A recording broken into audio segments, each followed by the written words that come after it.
My name is Callum Bell. I'm Alex Wright. And today we've got with us Dave Till. So Dave Till, Dave, can you introduce yourself for us? Can I answer? Can you introduce yourself? How would you introduce yourself? Okay, my name's Dave Till and I've lived in the Findhorn community for 30 years, and my last job before I retired was doing the publicity for the Universal Hall, for Universal Hall Promotions Limited. And what led you to eco-village life? Well, I think before it was an eco-village, it was a spiritual centre, and I think that drew me more than the eco-village. Well, in fact, there wasn't an eco-village. This is the key thing. There was the interest in eco-building, but when I arrived, it was much more an active workshop centre with a spiritual focus. And there was much more emphasis on that than there was on the eco angle. Do you feel that's changed completely now, or is it now 50-50? What's your feeling about that? Has it changed? Yeah, it has changed. There's much more emphasis now on the eco-village, and in fact the sign as you drive in from the road says eco-village. And I think for me that can be a little misleading, because the impetus behind the whole community endeavour, that dates back to the 1962, was a spiritual one, i.e., internal change, consciousness change. And I think it would be very nice to see that move much back more into the centre focus again. Was spirituality already big in your life before coming to Findhorn? Yeah, I think it was, but my approach to modern spirituality is a bit like approaching, fitness or something. Like the emphasis on recent years, people want to get fit. Well, my approach to spirituality is I want to get better at changing my consciousness. And the only way I can do that is to keep practicing in much the same way as you would to get fit. And what kind of things do you do to practice? Well, I've done meditation for a long time. I did it before I came to this community, and I was quite taken with Eileen Caddy's message that the way you contact your higher self is you sit in silence and listen. And I already kind of knew that in my own being, but I was glad she was saying it. That really you have to spend some time in silence and some time trying to listen to what's behind the ramblings of your mind, the thought processes. So that was quite big for me. Have you ever had any interesting, is there anything that stands out of something you've heard that's landed, that, while sitting in meditation? Yeah, I think so. I think that occasionally I do get, a great sense of peace out of it, but mostly I don't. Mostly I'm able to just listen to the prattling of my own mind and the stories it creates and the situations it creates. And what the meditation has done for me is enable me to step back from that a bit, i.e. not believe all the stories that I hear going on in my head, and that's a real advantage, I think, to actually know that's not the whole of me. The whole of me includes something else that is quite intuitive and knows my direction forward without listening to the ramblings of my mind. And how do you tell the difference between that part that knows the direction forward and then like another rambling in your mind? That's a very good question, because I really struggle with that one. That is the big question. How do you know the difference? And you don't really all the time. You have to. I think when something feels right, it's usually an intuitive response. You feel kind of definite about it, or I do. And I just feel it's the right thing to do. And also, when I get those realizations, they're not fast things. They're not something coming into my head fast. It's kind of quite slow and sure. So, but it's subtle, you know. I mean, it takes time. It's taken years for me to get anywhere near trusting my own intuition, I think. And when you first came here, did you know quite quickly that you would probably settle here? No, I didn't know that, no, because I felt a bit alien when I first came. I wasn't very into New Age things, so it was a New Age centre. So, for instance, here's a good example. When I first came, within a very short space of time, somebody was saying, right, now we're all going to go inside and package energy and send it somewhere else. You know, and I thought, I have no idea how to do that, none whatsoever. And this guy who's telling me this is assuming I do. So when I first arrived in the community, I felt a bit wary about things I might have to do. And after a while, I realised everybody feels like that. Everybody feels like they might not fit in. It's a common experience, you know.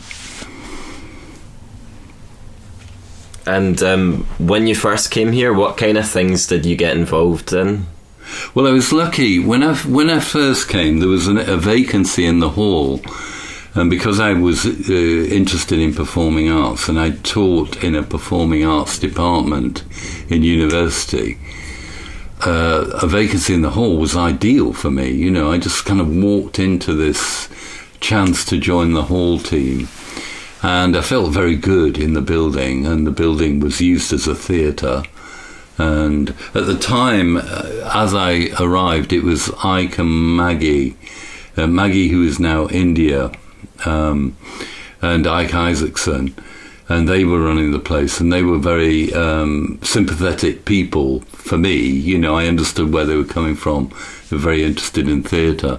So I was lucky. It was an unusual department to walk into within the community. And I found my place there. And actually, it's kind of funny. The team I arrived into had a kind of dispute, and they left. They all left at the same time. And it left me and a couple of other newcomers to run the place. You know, and we just had a ball. We didn't know what we were doing, but we had a really nice time trying to learn how to run the place. So that was very good. It was a very good... The whole way I came into the place felt very smooth and easy, and I didn't have to join the membership program as there was then.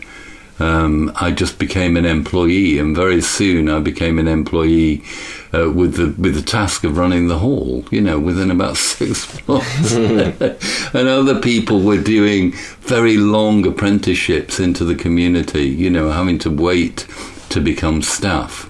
And I didn't have to do any of that. It was just brilliant, actually. And do you think Findhorn's been a good place to live for someone that's interested in the performing arts, or do you ever miss the city and everything that goes on with theatre in the city? Yeah, I do miss the big mainstream, yeah, because some of my contemporaries, you know, went on to do great things, you know, or, you know, good things. You know, for instance, when I was at Salford Tech, as it was then, Salford University, Sarah Lancashire was there as one of the visiting lecturers or part-time lecturers, and she's just had that huge hit with Happy Valley. And another person who came in was Siobhan Findhorn, who's also in Happy Valley, and she used to come into the college and do acting jobs for us. You know, I went to college with Graham Fellows, who got this alter ego. What's his name? His alter ego. But he's had a long career with his alter ego, which I can't remember its name now. But he was an interesting guy. So contemporaries of mine were going on and doing good things, you know. And I miss that. I would have liked to have done a bit of that. And in fact, I did... before I came, I wrote a sitcom and then got an agent. I sent it to agents and got an agent, and then Granada TV bought up the rights to it quite quickly.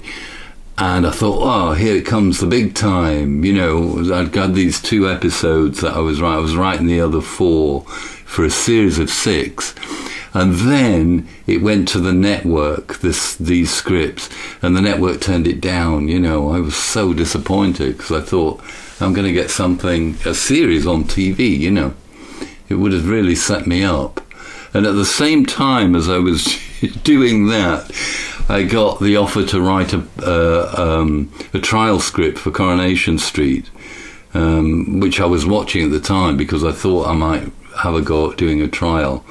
And I did a trial for that, and they didn't accept it. But I would have really liked that job because it was fantastically well paid, and they have like repeats and all that.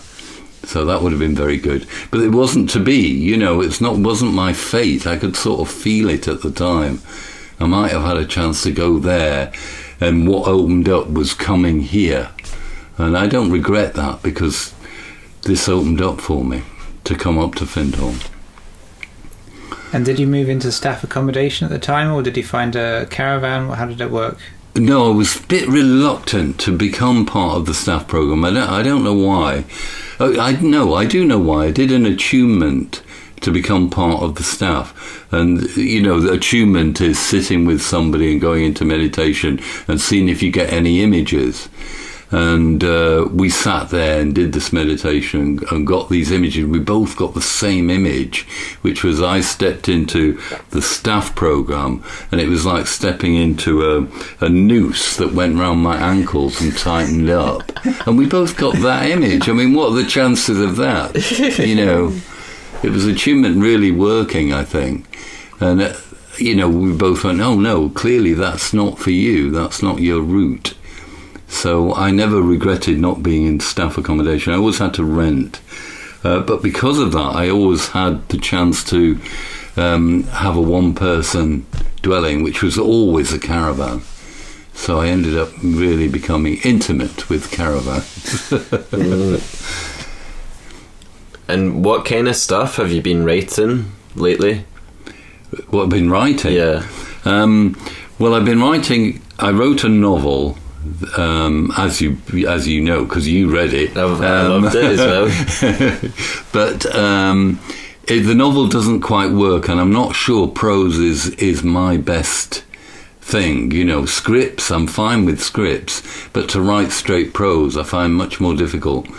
So I've sent the novel off to a reading service, and they said, no, it doesn't work for the young adult market that you did. And so I really need to review it and see if I can change it, or whether I'll have to just write something new if I want to do prose. But the majority of the time since I've been here, I've been doing spoken word performance, and had lots of chances in cabaret style shows in Findhorn to do spoken word performance, and that's been the majority of the things I've done up here, and it seems to be a good route. You know, there are other people who've made it work for them very well, you know. And this Saturday you have a show. Can you talk to us a bit about this Saturday's show? Yeah, I'm really happy to talk about the Saturday show.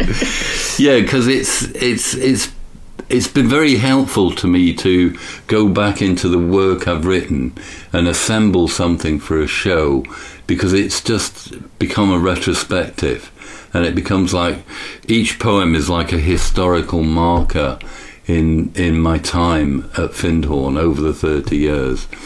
So it's been very useful to go back and go, that's what I was thinking then, and that's what I was writing about then. It's been great. So what I hope for in the show on Saturday is to give people a sense of where I was and what I was doing, and how things were changing for me as I went through my time here. You know, if it can do both things, entertain and tell a story, that would be fantastic. And because also I'm working with Sabine Melberg, who is a good singer, we're going to switch between spoken word and song, and the two make a nice combination. I think it's good for an audience to have that changeover. Are we going to see any old skits brought into it, or is it all new material? Say that again. Are we going to see any of the older skits you've done before? Or is it all new material in this? No, it's nearly all, but not everything, is material I've done before. But none of it is skit material. It's all going to be spoken word poetry material. I mean, I have written skits, because, as you know, because we've worked on them together. But this is all much more spoken word. One of my favourite things that you do is your annual phone conversations with God. Oh, yeah. Can you tell us a bit about those phone calls with God? Yeah, I can. That was another interesting development for me, because there was a conference years ago called the God Gap that happened, one of the summer conferences at Findhorn. And because I was working in the hall, I was always involved in the conferences, because we do the technical backing for all the conferences. And because I knew the content of the God Gap, I was trying to think of something that would be a bit of light entertainment for their final night, when they have a bit of an ease up. And so I had this thing about, how about a direct call to God? And so I tried it out then, in the days when you had to bring, the prop would be a proper telephone, you bring on, rather than a mobile phone. So I had a big proper telephone. So I tried it out then. It didn't work as well as my later ones, but I like the idea, of having a hotline to God. And also, because it's just a format, I can keep doing it time and time again, because every year it's going to be different things to talk about. So it's like a generic format that I can use again and again. I like that. And I also like, in terms of comedy, I quite like some repetition, like some of the same lines coming back, or the same jokes coming back again and again. It quite amuses me, that. So I tend to do that a bit as well. And I also had this other character, Violet, who used to write to the Rainbow Bridge. And she was the same. She always wrote in the same format, with the same address at the top and the same sign-off. And that appealed to me, But Violet was like an 8-year-old disgusted of Tunbridge Wells, right into the community to tell people what was going wrong and how they should improve things. It's great fun, that. Do you remember an example of one of the things that was going wrong that Violet wrote about in the bridge? Well, yeah, I remember one very distinctly, and that was Violet said she came second in spelling at school, and her spelling was truly atrocious. It was like all over the place. So she said she came second, and because she was at Steiner School at Drumdewen, actually took offence at this. And one of the teachers came to see me and said, what are you saying about Drumdewen here? And I wasn't really trying to say anything about it. So I had to Violet had to issue an apology about saying she gave second spelling, and the way she did that was to say she'd only asked one other person. So she's bound to come second if she only asked one other person, which seemed a decent way out of the dilemma, but I really didn't mean to knock Drumdewen School. It was not in my intention at all. I like the school very much. But obviously spelling is a sore point, it must be. It's like sometimes you touch on a sore point without meaning to. And other times your comedy speaks directly to things that have been going on in the community at the time. Sometimes things that can be, I guess, divisive in the community, or maybe just current events in the community. Yeah. But you touched that with comedy. Can you talk a bit about what role you think comedy has in the community, what good it might do?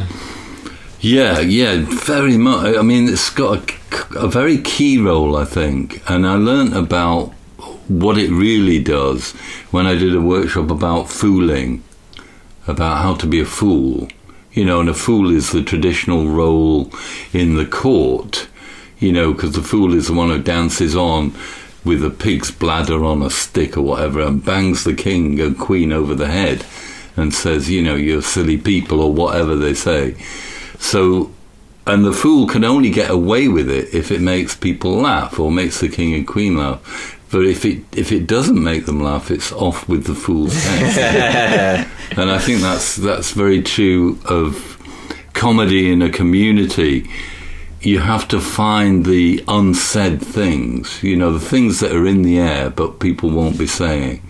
You have to search those out and bring them up to the fore and say them in a way that is palatable, you know. And that's one of my talents. I know I can do that. I know I can find the missing, what would you call them, the missing spirits in the air and give them some voice, you know. And often it is funny because people do want to say them and they daren't, you know. Do you feel you've ever come to a time when... Have there been any times when you feel like you've nearly had your head cut off by the community? Nearly had what? Had your head cut off. Yeah. I mean, the Steiner thing was one. It was in a minor way. But I think there have been other times where people have been a bit offended. But it's harder to get that unless somebody is prepared to come out and say, actually, I really didn't like what you were doing. It's not something people do very easily, you know. So I didn't get that directly much, apart from the Steiner thing, but I felt it in the air, you know, that it might have gone a bit too far on some occasion. Yeah, that's the peril of the job, I guess. And the both of you have made some comedy short films together. Yeah. Can you talk about that a bit? Yeah, well, I'd just like to introduce that by saying that when we did the first funny film about the community, you know, Life in the Eco-Village series, they were called, I wanted to do it, but I had a very short time scale. I think we had a week to produce it for whatever reason it was. And I said, I can't do it. I can't set aside the time. And Alex stepped in and said, well, I'll do it. I'll do the tech part. I'll do the edit, i.e. all the long, laborious work that it would take. And that made it possible. I remember that really distinctly because it would never have happened if Alex hadn't stepped in. I just would have said, no, can't be done. So that was a great symbiosis there. And we've done every one like that since, that I've written the things down and Alex has done all the technical work with the camera and the edit. And the edit is really quite a job, I think. And it's been great. I mean, that just makes me feel really relieved I don't have to do that as well. And from my point of view, it's a lot of work off me trying to think of a script and get the actors together. So, you know, it's like impossible for me to produce that without your talent that you bring. So it's a perfect kind of combination of skills, isn't it? Yeah, I think it works very well together, that combination, you know, and we could do more if we ever got inspired and had the time, you know. We've got something that works, I think. And the last one was commissioned, pretty much. So the last one, it created some buzz. The Eco Police. Yeah, it was... Yeah, who was it that asked for it again? It was for a specific event. Was it John Talbot? Yeah, it was. Or Sam? That one was created because Park Eco-Village Trust had a presentation about going carbon neutral by 2030. Park Eco-Village Trust, one of the organisations in the park that have, you know, taken on themselves or taken on for themselves social housing, and they're also forefronting this thing of going carbon neutral within the community.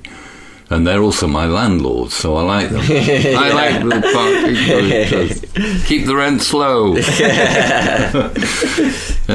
So they had a presentation to give, a very serious presentation over one morning. They said, this is really quite serious. We need something light in the middle of it that people can relax to. So I said, well, we've done these films. Do you want to look at these old films that Alex and I had done? The one about old people and young people. And they had a look at that and said, oh, yeah, do one about going carbon neutral. So I wrote the script about the eco-police who police everybody and make sure they are doing the right things to be eco. And then we filmed that. It worked a treat, I think. And we can share that link when we post this online as well.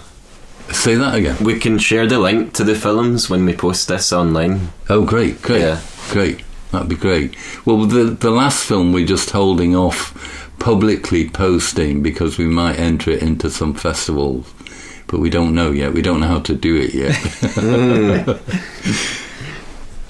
And don't you also have some aspirations to perform at festivals too? With Sabine, perhaps? Yeah. I got inspired by going to the Findhorn Bay Arts Festival and saw it wasn't a spoken word piece as such. It was a music show where they did songs based on the last pages of famous novels. You know, it's kind of a strange idea, but it worked really well. And they gave a bit of a talk about the words before they did the music. And I just thought this is really nice to have the music and words mixing in. So you get something thought-provoking, and then you get something that you just listen to like music, and it gives you an emotional experience. And I thought that combination of a bit of mental stimulus and a bit of emotional soothing is really, really a good way to go. So that's when I talked to Sabine about, you know, kind of reproducing that. I do the spoken things, she does the singing things. And we'll just see how it pans out on Saturday, but I think it'll work well.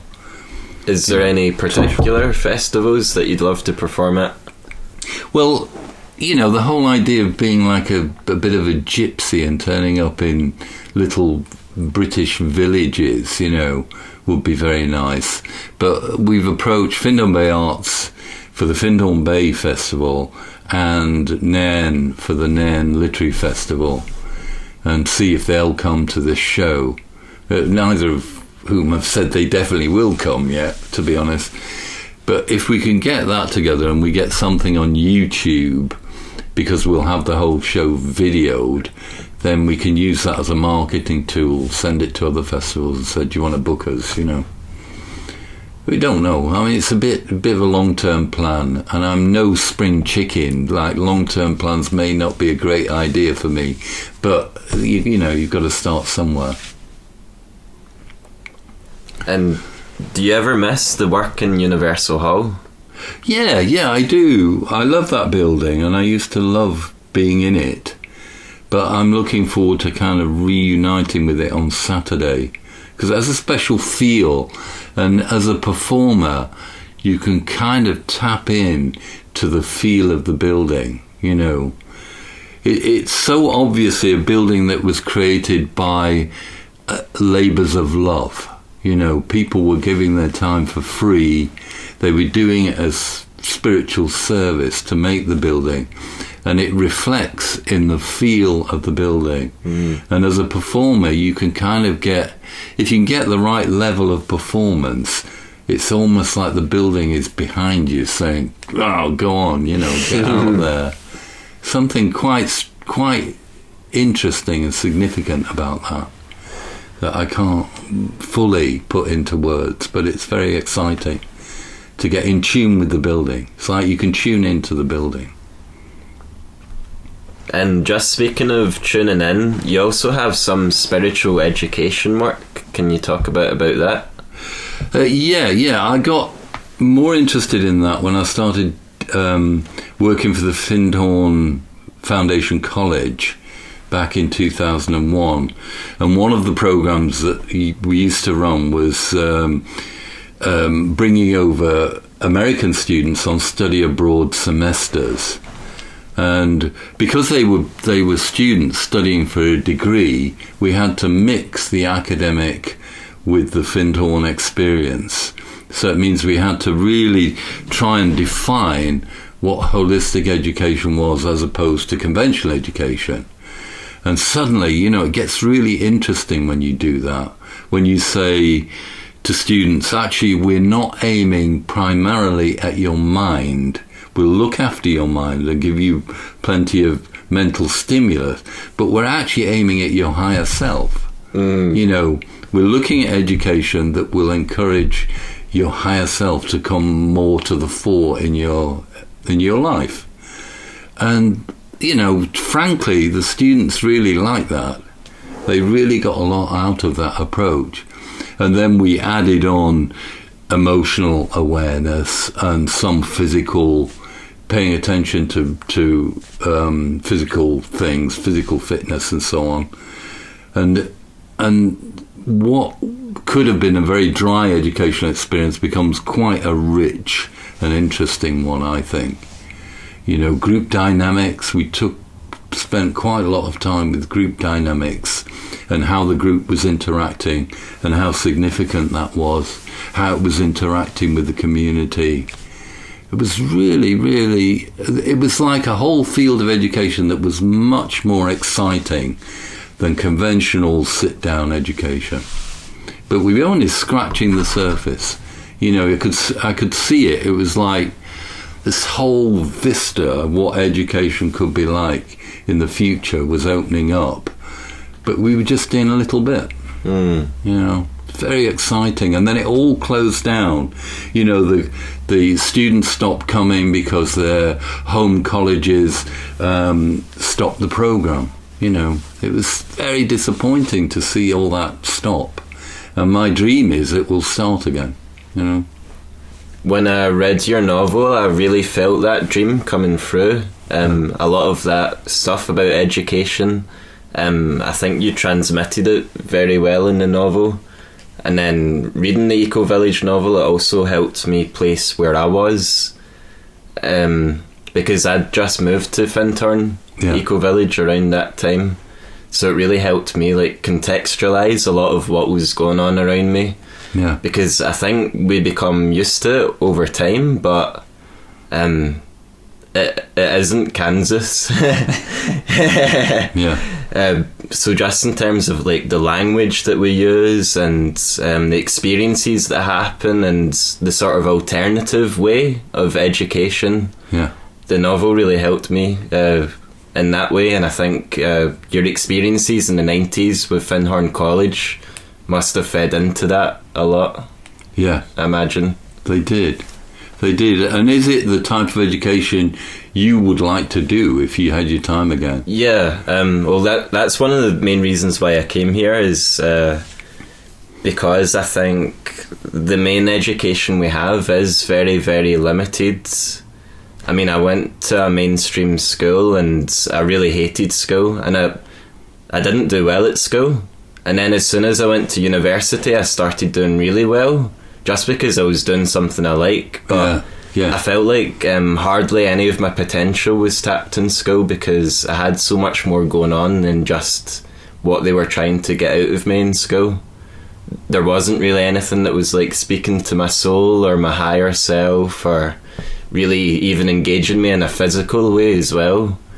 I only started to become more embodied after school.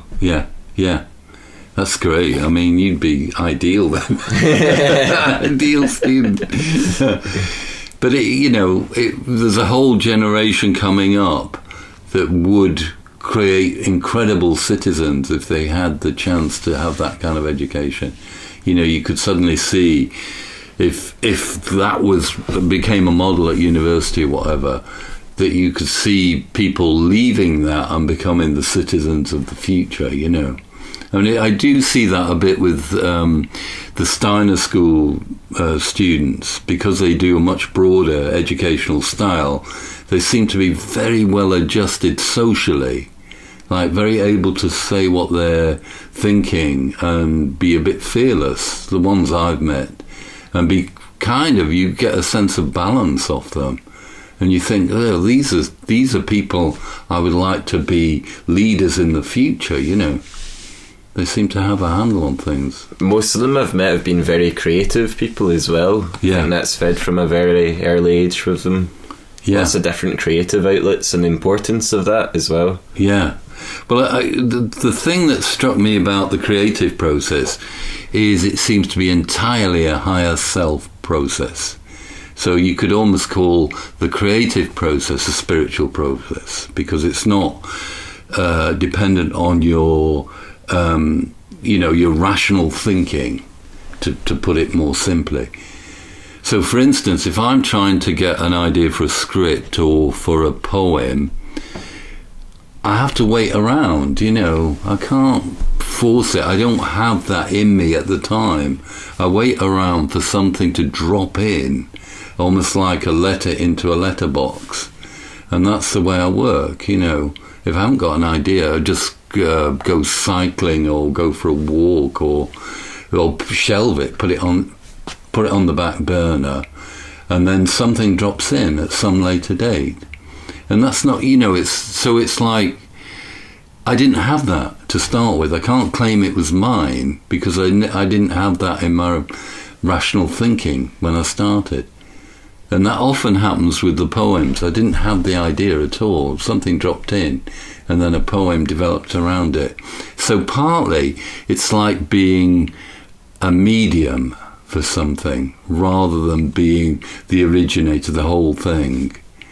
And I like to think of it like it's sort of like a Wi-Fi connection to something bigger, and the human being have some receptors to tap into this bigger thing.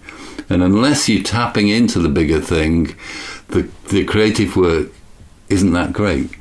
It'd be regurgitating something. Like an artificial intelligence regurgitation, like these AI, paintings and stuff. Oh yeah. Just press a button, Dave Till style poem. yeah. Well, then they probably could do a very good pastiche of stuff they've already read, AI. But I imagine they're never going to come up with something truly original because they don't have a higher self. They have a rational self, a very, very sophisticated, but it's always rational, it's always reproducing something. But we don't want to do that. We want to break new ground, And that's where the higher self comes in. You prime your higher self for something to come in and hope it does. And invariably it does, And what you're saying reminds me, Antoni Gaudi, the architect from Barcelona, he said that humans don't create anything, they only discover things. Yeah. And I found that so fascinating coming from someone who seemed to have made so much, like whole cities of buildings. Yeah. And this stuff is really original. I think that's true. And you hear of even scientific breakthroughs, like what were the guys who did the DNA spirals, Crick and Watson, and they didn't one of them dream it up, Yeah. They had the dream. I think it was snakes. Was it snakes he dreamt of? Yeah. They didn't know how to interpret it. They had a dream, Wow. It's almost like we're just learning how to tap into that source, and if we tap into it well enough, then we'll find the way to the future, and you imagine that we'll also find a way to solve the problems that are besetting the planet at the moment, But you need people doing that, I think. When you were talking about Findhorn College of the 90s, you talked about how a whole vista opened up of like the education of the future. Yeah. Related to that, do you think that Findhorn has got a big part to play in the future, and do you think that Findhorn has got a big future for the education of the world? That's a very good question, isn't it, at the moment? It's very hard to know at the moment because we're at such a fulcrum point in the community. I.e. the old systems have fallen apart a bit.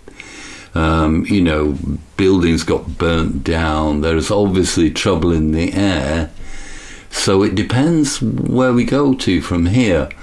But I have great faith in the fact the founders started something. You know, Peter, Eileen, Dorothy, and their contemporaries started something that they sort of grounded in the place. And whatever they grounded in the place, I don't think it's going to go away. I think it will always be there, which is a sense of, you know, that spirituality is a day-to-day living event that you actually do for yourself and you work with others to create. And I think they made that pretty clear. So I'm hoping we can rediscover that, the strength of that, and get back on the programme, you know. But who knows? We're in troubled times, I think. And do you have any positive visions for the future of the place, like anything specific that you'd like to see happen in Findhorn? Yeah, I think the one thing I really wanted to happen was to move the organisational culture on a step, you know. And we were very much in what they call the green culture in spiral dynamics theory, where, you know, it's very nice, it's like a family type culture, but it's not good at making decisions or leadership. You know, nobody dares stand up and be a leader very much, and decisions don't get made quickly when they need to be made quickly.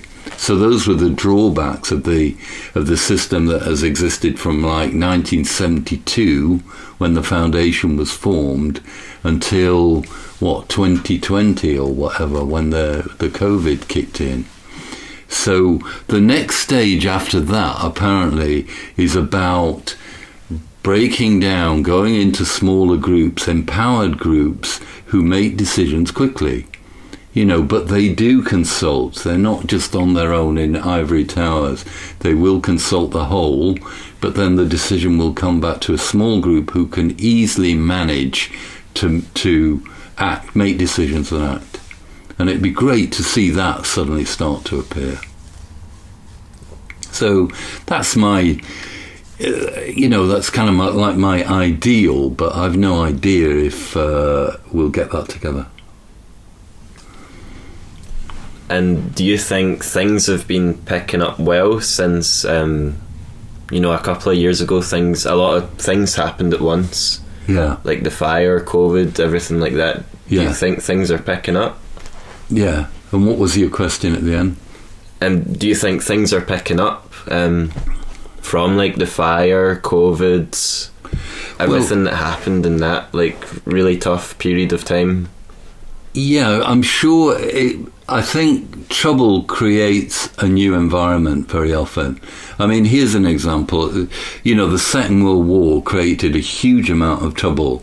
But what happened immediately after the Second World War in England or in Britain was a huge amount of council houses got built. The National Health Service got set up.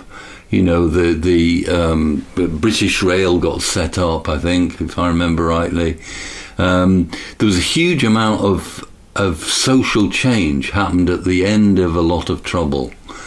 So it seems like trouble is a catalyst for change.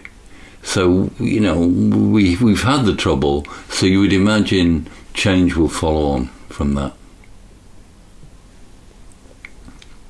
Is there anything you'd like to add on to any of that? To the trouble, yeah, I guess I think, you know, do we need more trouble to be stirred up before it gets better, or does it get better from here? That's why. I think we've had enough trouble. Well, that's what I think. I think we've had enough trouble. I don't believe we have to have, you know, more. I guess we could go out and make more trouble. If we haven't had enough trouble, the three of us could form together and create it. Yeah. I just had this picture of you, Dave, going around spray painting graffiti in the night with a hoodie on. Let's go around spray painting "Be Here Now." That'd be pretty good. Somebody did that a few years ago. They started creating signs all around the place like "Be Here Now" and "Remember Your Breathing," and all it did was irritate everybody.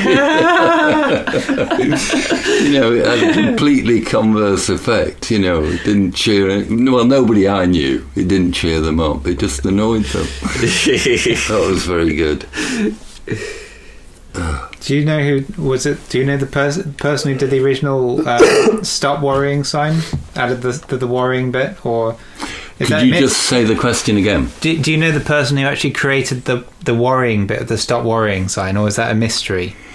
Yeah, no, I don't know who created that. No idea, but it seems to have really caught on, doesn't it? It figures in lots of publicity. Stop worrying. I've got a T-shirt of it. Oh yeah? Yeah, Ursula and Peter got me a T-shirt of it. Yeah. Yeah. But it's little things like that catch the imagination, you know, and you know, the other thing that really caught everybody's imagination was the nature sanctuary as an image, you know, that Hobbit-type dwelling. And that's just the work of one person deciding they want to do it. I find that really inspiring. Like Ian Turnbull, he gets the impression of what he wants to build. He doesn't go round to committees. He doesn't do what's happening now with the building of community centre or the new sanctuary, where you have to have masses of committees and lots of consultation. He just went and did it. And it's really inspiring because it's like a creative endeavour from one person. And we need a bit more of that. Well, he also did the same with the singing chamber, didn't he? Yeah, he did the singing chamber too. But he also just went and built it. Also did. I think he just went and built it without sort of seeking too much permission. Yeah, that's what he does. He had trouble with the council because he put a roof on, and then they said it's a building, not a shelter or something. So he had to take the roof off. But that's the way he works. I like it. He just goes ahead and does something and goes, well, I'll see what happens, you know. He did a lot of the stonework in the hall at the back as well, like the moon picture in the stone. It's very good. So we need more of that energy, you know, people going, well, I've got this idea, I'm just going to do it. You know, I don't really want to consult with everybody else about whether it offends somebody. I'll just do it and see what happens, you know. Like you do with your comedy. Yeah, like yeah, like comedy, but, you know, it's just that one little building is one of the most photographed buildings in the foundation site, in the Eco-Village site. And the other most photographed thing is Roger Doudna's original barrel house, and that was his idea. You know, he just had this idea, I'll build a house out of whiskey vats because there's whiskey vats up the road. It was just one person's idea, you know, and it's the most photographed thing. And it's amazing that he's a philosopher as well, because then it's like the philosopher in the barrel, you know, like Diogenes. The philosopher, which... so Roger Doudna is a former philosophy professor. Oh, yeah. Well, he's also very handy, which is kind of a good combination. Yeah, to have both. You wouldn't imagine a philosopher would be pretty handy with wood and so on, but he is. It is quite kind of funny because he spends basically all his time in barrels. There's the other barrel, the hot tub. The hot tub. Yeah, and the hot tub is the barrel, and his shed out in the garden is the barrel, and then all the other around it just borrowed the idea, you know, created a cluster. But it was one person's idea, one person getting, I'd like to see this, I'd like to see a barrel turned into a house, you know. Brilliant. I love that.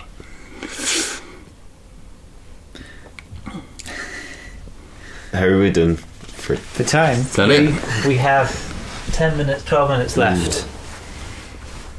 Was there anything else specifically that you wanted to talk about? No, I think I've talked. I feel like I've talked a lot, actually. But it'd be kind of nice to find out more from you guys what you want to do with the podcast, if you're willing to talk about that.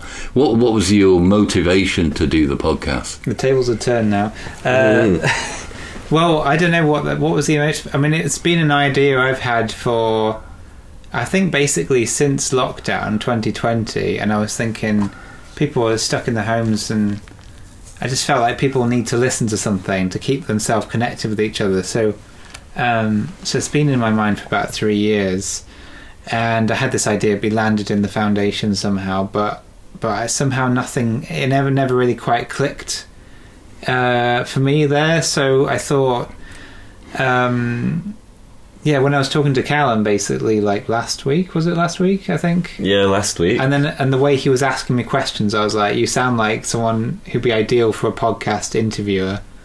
And so I thought, yeah, let's do it as an external, outside the foundation, make it like just a community thing, but not like tied to any organisation, independent, so that we can say whatever we want, basically, within the legal limits of the UK, libel or whatever. But I don't think we'll push those legal limits too much.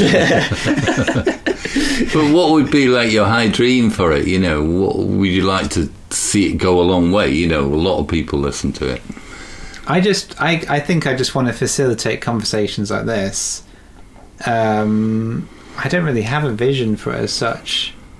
It's just about facilitating conversation, and it's also about the community has been very it feels like the Rainbow Bridge is quite sanitized. It's checked by loads of people, and it becomes kind of a bit like, I just want something that feels a bit like independent. It's not tied to the NFA. It's not tied to the foundation. It's not tied to it's just people being themselves in a relaxed environment and chatting, and the information getting out that way. And because it's talking rather than written, you can get a lot more richness out of it. There's the tone of the voice. There's the little words and things you wouldn't bother to write down. So yeah.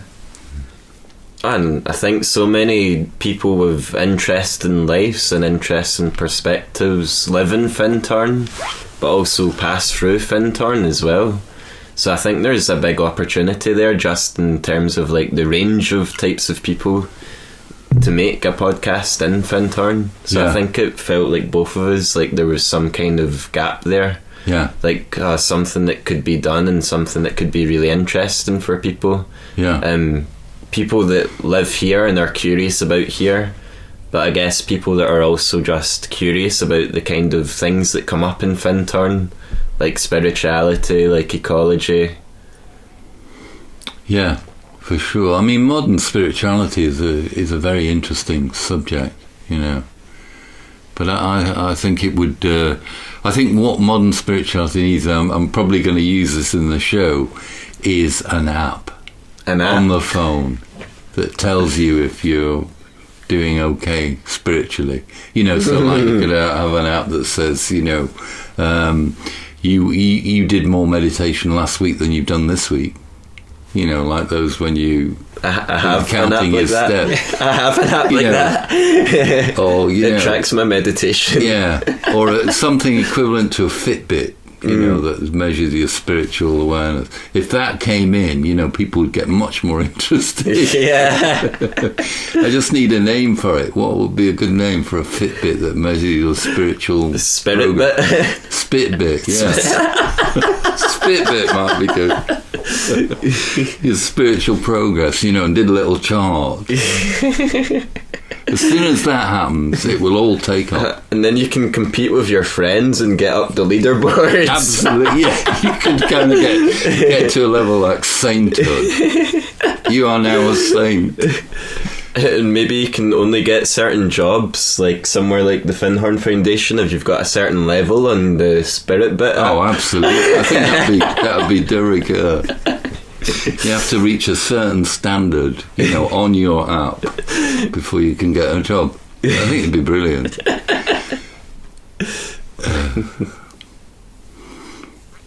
Well, I think we can probably wrap up there. We're 54 minutes. Is there any last questions we want to ask Dave, or you want to ask us? No, keep on rocking in the free world. Yeah, right. There's one good story that I just came into my head when you said that. It was that when Mike Scott came to record in the hall, he came to record one album, and he brought his producer over from America, this guy Nico Bolas, and he'd just been out recording with people like Neil Young and Billy Joel, and he came to our little recording studio, it was fantastic. So it was like, you know, it was like here was somebody right at the centre of things come to us, you know. Brilliant. I think he'll be back this year, from what I hear through the grapevine. I have a vague feeling that I've heard something. Yeah. Say that again. Mike Scott's returning this year, I've heard. Oh, is he? Is he? Yeah. Oh, that's good. That's good. And then, you know, Ruby Wax visiting, and she's creating all these programs for TV. It has an impact, I think. And then this Saturday, your show's happening, so hopefully we can release this before Saturday. So please go and see Dave's show, 7:30 at Universal Hall this Saturday. This Saturday. But you'd be very lucky to get your podcast out before Saturday, I think. We can do it. We can do it. Yeah, we can do it. It's only Tuesday. Of course, if you're listening, it's only Monday, actually. Oh, dear. Of course, a lot of people may listen to the replay afterwards, in which case you missed a great show. So maybe you can catch it online. It goes out too late. Yeah. You should have been there. That's great. Okay, well, thank you, Dave. Thank you both, and good luck. That's what I say. And also, you match that style. You're doing it. You've created something yourselves, and you're just doing it. You know, it matches the kind of Roger Dudner, Ian Turnbull style. This is our barrel. Virtual way, yeah, this is our barrel.